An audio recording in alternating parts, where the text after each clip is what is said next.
Hello বন্ধুরা, আমি মিতা। আমার চ্যানেলে আপনাদের সবাইকে স্বাগত জানাই। আজকে আমি আপনাদের সঙ্গে একটা টিফিনের রেসিপি শেয়ার করব। আশা করি আপনাদের ভালো লাগবে। আর এই টিফিনটা আমি সুজি দিয়ে বানাবো, সুজির উত্তাপাম। আপনারা খুব ঝটপট এই উত্তাপাম বানিয়ে স্কুল কিংবা অফিসের টিফিনে দিতে পারেন। চলুন তাহলে আমি কিভাবে এই উত্তাপাম বানিয়েছি দেখে নেওয়া যাক আজকের আমার রেসিপিতে। উত্তাপাম বানানোর জন্য এখানে আমি নিয়েছি ক্যাপসিকাম কুচি, পেঁয়াজ কুচি, টমেটো কুচি, কাঁচা লঙ্কা কুচি, আর এখানে 2 চামচ চিনি, হাফ চামচ লবণ, 1 প্যাকেট ইনো, আর 1 বাটি সুজি নিয়েছি, আর এখানে টক দই নিয়েছি। এখানে আমি মোট 200 গ্রাম সুজি নিয়েছি। এরপর আমি ওই বাটিতে করে 1 বাটি টক দই দেব। আর বন্ধুরা, আপনাদের কাছে আমার একটাই অনুরোধ, প্লিজ পুরো ভিডিওটি দেখবেন আর একটা লাইক দেবেন। আপনাদের একটা লাইক আমাকে নতুন ভিডিও বানাতে উৎসাহ জাগায়। আর এই উত্তাপাম বানিয়ে শুধু স্কুল কিংবা অফিসের টিফিনে নয়, বাড়িতে সকালের জলখাবারেও রাখতে পারেন। ঝটপট বানানো যায়, খেতেও হয় খুব সুস্বাদু। প্রথমে সুজি, টক দই, লবণ, চিনি দিয়ে ভালো করে মিশিয়ে নেব।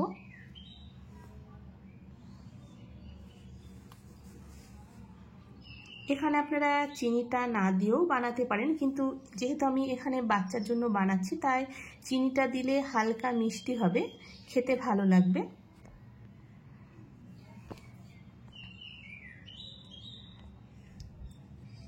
এরপর হাফ বাটি জল দিলাম।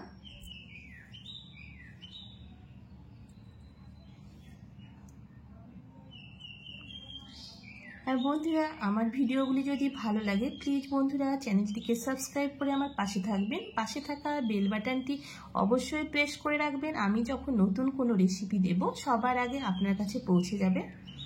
দেখুন, এখানে ভালো করে মিশিয়ে নেবার পর মিক্সার গ্রাইন্ডারে দিয়ে পেস্ট করে নেব।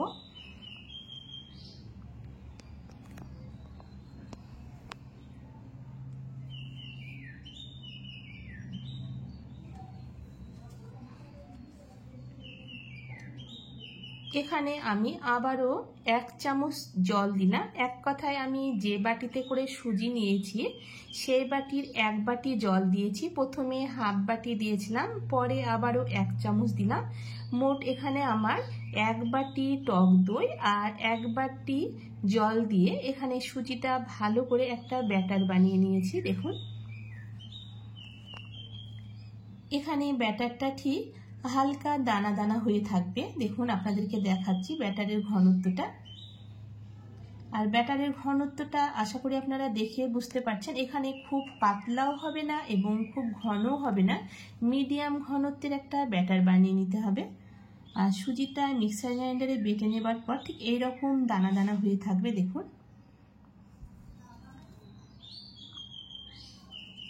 এরপর ইনো দিলাম।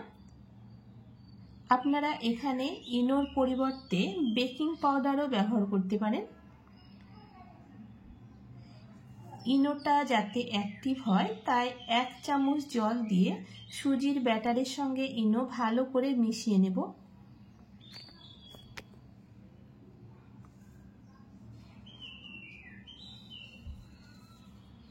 আর এখানে ইনো দেবার পর দেখুন, এখানে সুজির সঙ্গে যখন ইনোটা ভালো করে মিশিয়ে নিয়েছি, দেখে বুঝতে পারছেন একটু ফেনা ফেনা শুরু হয়ে গেছে। দেখুন, আর এখানে সুজিতে প্রথমে বেশি জল দেবেন না, অল্প জল দিয়ে একটা মিডিয়াম ঘনত্বের ব্যাটার বানিয়ে নিতে হবে।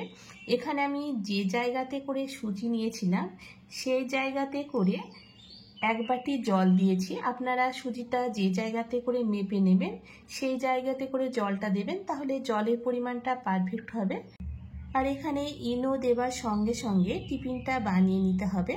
আর এখানে উত্তাপাম বানানোর জন্য একটা ননস্টিক তাওয়া প্রথমে হাই হিটে গরম করে নিয়েছি। তারপর গ্যাসের ফ্লেমটা মিডিয়াম টু লো হিটে রেখে খুব সামান্য পরিমাণ তেল ব্রাশ করে নিলাম। তারপর 1 হাতা করে ব্যাটার দিয়ে ওপরে ক্যাপসিকাম কুচি, পেঁয়াজ কুচি, টমেটো কুচি ও কাঁচা লঙ্কা কুচি দিয়ে গ্যাসের ফ্লেমটা মিডিয়াম টু লো হিটে রেখে মিনিট 2-3 ঢাকা দিয়ে রাখবো, তাহলে এখানে উত্তাপাম হয়ে যাবে। দেখুন, এই উত্তাপামটা হয়ে গেছে। এরপর উঠিয়ে নিয়ে একই রকমভাবে গ্যাসের ফ্লেমটা মিডিয়াম টু লো হিটে রেখে উত্তাপামগুলো বানিয়ে নেব।